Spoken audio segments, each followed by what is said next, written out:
है कि सोमवार की अगर प्रदोष पड़ती है, बहुत ध्यान से सुनना महाराज, सोमवार की प्रदोष पड़ती है तो शंकर भगवान कैलाश पर निवास करते हैं।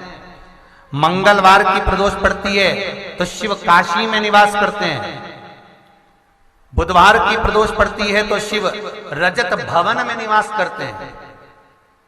गुरुवार की प्रदोष पड़ती है तो शिव गंगा के स्थल पर निवास करते हैं। शुक्रवार की अगर प्रदोष पड़ती है तो शिव नीलकंठ पर विराजमान होते हैं। शनिवार की अगर प्रदोष पड़ती है तो शिव शमी के वृक्ष के नीचे रहते हैं। और रविवार की जब प्रदोष पड़ती है तो शिव बेलपत्र के पेड़ के नीचे निवास करते हैं। महाराज, ये एकादशी शंकर से कह रही है कि आपका स्थान ये नहीं कि आप कैलाश पर मिले, उस वार को, उस तिथि के दिन, उस अनुकूल।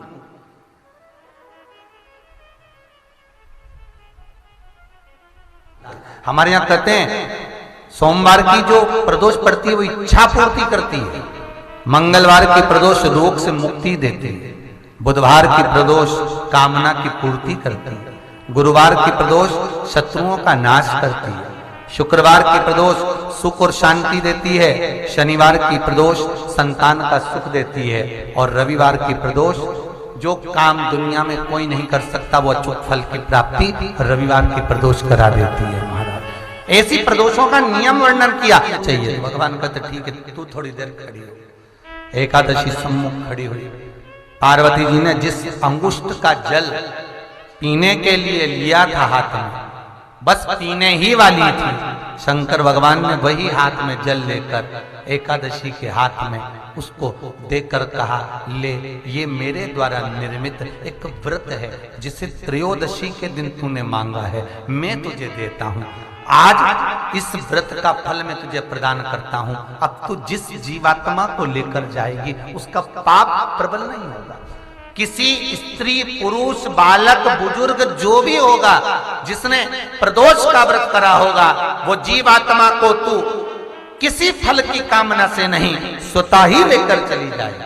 उसमें कोई कामना नहीं है। बन सके जीवन में 11 प्रदोष या 26 प्रदोष करने के बाद आप उसका उद्यापन कर विराम भी दे सकते।